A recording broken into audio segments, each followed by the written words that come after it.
বিষ্ণু ঈসা ইসলামের কাছে এক সাহাবী এসে বলল, ইয়া রাসূলুল্লাহ আ'তিনি শাইআন, আপনি আমাকে কিছু দান করেন, আমার কিছুই নাই। বিষ্ণু বললেন, তোমার কিছু নাই?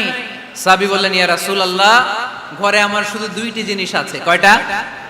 চিল্লায় বলেন কয়টা? এক হচ্ছে একটা জামা, দুই হচ্ছে পানি খাওয়ার একটা জগ। বিষ্ণু বললেন, এই দুইটাই নিয়ে আস। বিশ্বনবীর কথা শুনে ওই সাহাবী ঘর থেকে জামা নিয়ে আসলেন, পানি খাওয়ার জগ নিয়ে আসলেন। বিশ্বনবী সাল্লাল্লাহু আলাইহি ওয়াসাল্লাম ওনার মোবারক হাত দিয়ে এক হাতে জামা ধরে আরেক হাতে পানির জগটা ধরে সাহাবীদের দিকে উদ্দেশ্য করে বললেন, মাইয়াশতারি হাদাইন, এই দুইটা জিনিস কেনার মতো কে কে আছে দেখি?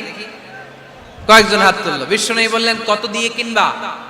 এক সাহাবী বলে, ইন্নী আশতারিহিমা বিদিরহাম, ও নবী যদিও এগুলো আমার দরকার নাই, কিন্তু আপনি যেহেতু নিলামে ডাক তুলেছেন, ইয়া রাসূলুল্লাহ ইয়া হাবিবাল্লাহ, আপনার সম্মানে আমি 1 দিরহাম দিয়ে দুইটা জিনিস কিনে নেব। 1 দিরহাম, একটা জামা, একটা পানি খাওয়ার জগ, দাম কত? 1 দিরহাম। বিশ্বনবী বললেন, না না, 1 দিরহাম তো অনেক কম হয়ে যায়, মাইয়াজিদু আলা যালিক, এর চেয়ে বেশি দামে কে কিনবা? আরেক সাহাবী হাত তুলে বলতে লাগলি, ইয়া রাসূলুল্লাহ ইয়া হাবিবাল্লাহ ওয়া ইন্নী আশতারিহিমা বিদিরহামাইন, আমি এই জামাটার পানি খাওয়ার জগটা 1 দিরহাম নয় 2 দিরহামের বিনিময়ে কিনতে চাই। বিষ্ণু ঈসা ইসলাম ওই সাহাবাকে দিয়ে দিলেন। দিয়ে 2 দিরহাম নিয়ে যে লোকটা ভিক্ষা করতে এসেছিল তার হাতে 2 দিরহাম দিয়ে বললেন, যাও 1 দিরহাম দিয়ে ঘরে খাবার কিনে দিয়ে আসো, আরেক দিরহাম দিয়ে একটা কুঠার কিনে নিয়ে আসো। শুনতেছেন? কি কিনে নিয়ে আসো? কুঠার দিয়ে কি করে? গাছ কাটে। ওই সাহাবী কুঠার কিনে নিয়ে আসার পরে বিশ্বনবী নিজ হাতে কুঠারের মধ্যে একটা কাঠের হাতল লাগাই দিলেন। আল্লাহু আকবার! হাতল ছাড়া কুঠার ইউজ করা যাবে? বিশ্বনবী নিজ হাতে ওই কুঠারের ভেতরে একটা হাতল লাগাই দিলেন আর বললেন, লা উরিদু আন আরাকা 15 আইয়াম, এই কুঠার নিয়ে জঙ্গলে যাও, গায়ে অনেক শক্তি আছে, কাঠ কাটো, এই কাঠ কেটে বাজারে বিক্রি করো, সামনের 15 দিন যেন আমি আমার চোখের সামনে তোমার না দেখি। বিশ্বনবীর পরামর্শ অনুযায়ী কুঠার নিয়ে ওই সাহাবী জঙ্গলে চলে গেলেন। কাঠ কেটে বাজারে বিক্রি করতে করতে 15 দিন পরে 10 দিরহাম নিয়ে বিশ্বনবীর দরবারে হাজির হয়ে গেলেন। 10 দিরহাম নিয়ে বিশ্বনবীর কাছে হাজির হয়ে গেলেন। সাহাবী এসে বলল, ইয়া রাসূলুল্লাহ এখন আর আমার ভিক্ষা করা লাগে না, আমার গায়ে অনেক শক্তি আল্লাহ দিয়েছে, আই এম ভেরি এনার্জেটিক, আপনার দেয়া বরকতের কুঠার দিয়ে আমি কাঠ কেটে কেটে স্বাবলম্বী হতে শুরু করেছি। সুবহানাল্লাহ পড়েন।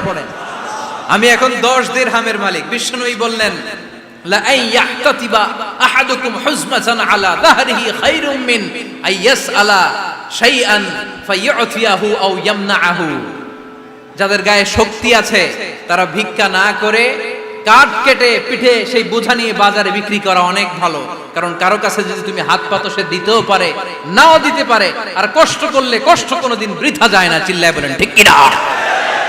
বিষ্ণু ঈসা ইসলামের অনুপ্রেরণায় এই সাহাবা অল্প কিছুদিনের ব্যবধানে স্বাবলম্বী হয়ে গেলেন। What is the moral of the story? বিশ্বনবীর এই প্রফেটিক স্টোরি থেকে আমাদের কি শিক্ষা?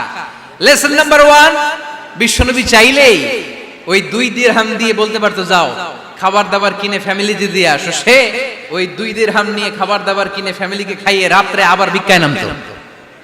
কথা কন, রাত্রে কি করতো? ভিক্ষায় নামতো। বিষ্ণু ঈসা ইসলাম তাকে কাজ করে খাওয়ার জন্য উৎসাহ দিলেন। পাশাপাশি বিষ্ণু ঈসা ইসলাম পার্মানেন্ট সলিউশন দিলেন। এজন্য পার্মানেন্ট সলিউশনের ব্যবস্থা করতে হবে। অনেকে আমরা যাকাত দেই, যাকাতের শাড়ি দেই, যাকাতের লুঙ্গি দেই, আছে না নাই? লক্ষ্মীপুরে এরকম দেয় নাকি? কি দেয়? হ্যাঁ, গাড়ি, গাড়ি দেয়, শাড়ি না। যাকাতের শাড়ি, যাকাতের লুঙ্গি বলতে কোনো কথা ইসলামে নাই। এগুলো খুব কম দামি শাড়ি, যাদেরকে এগুলো দেয়া হয় তাদেরকে অপমান করা হয়, ঠিক কিনা? আল্লাহ বলেছেন, ওয়ালাকাদ কাররামনা বানি আদম, I have dignified the status of the sons of Adam, আমি আদমের সব সন্তানদেরকে সম্মানিত করেছি। সুবহানাল্লাহ পড়েন। আপনাদের চেয়ে সম্মানিত কেউ আছে?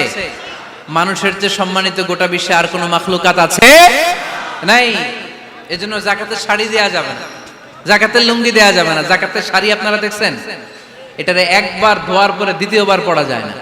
মশারি কি পাতলা, এর চেয়েও পাতলা। এই জন্য যাকাতের শাড়ি, যাকাতের লুঙ্গি বলতে ইসলামে কোনো পরিভাষা নাই। আপনাকে স্বাবলম্বী করে দেওয়ার চেষ্টা করতে হবে। যারা লক্ষ্মীপুর জেলায় বিজনেস ম্যাগনেট আছেন, তারা একসাথে হয়ে একটা স্ট্রং যাকাত ম্যানেজমেন্ট প্ল্যাটফর্ম করতে পারেন, যেখান থেকে আপনারা বিভিন্ন থানায়, বিভিন্ন গ্রামে বাছাই করে করে কিছু ভাইদেরকে যাকাত দিতে পারেন স্বাবলম্বী করার উদ্দেশ্যে। যেই ফ্যামিলিকে আছে, কি নাম এটা, পল্লী উন্নয়ন ক্লাব, মাশাআল্লাহ, যাকাত ফান্ড দিয়ে বিদেশে লোক পাঠায়। এর চেয়ে সুন্দর পদ্ধতিতে যাকাত বিতরণ আর হতে পারে? যেই লোকটাকে, যেই ছেলেটাকে বিদেশে পাঠানো হয়েছে, ওই ফ্যামিলিটা আর কোনোদিন যাকাতের শাড়ি নেওয়ার জন্য লাইনে দাঁড়াবে?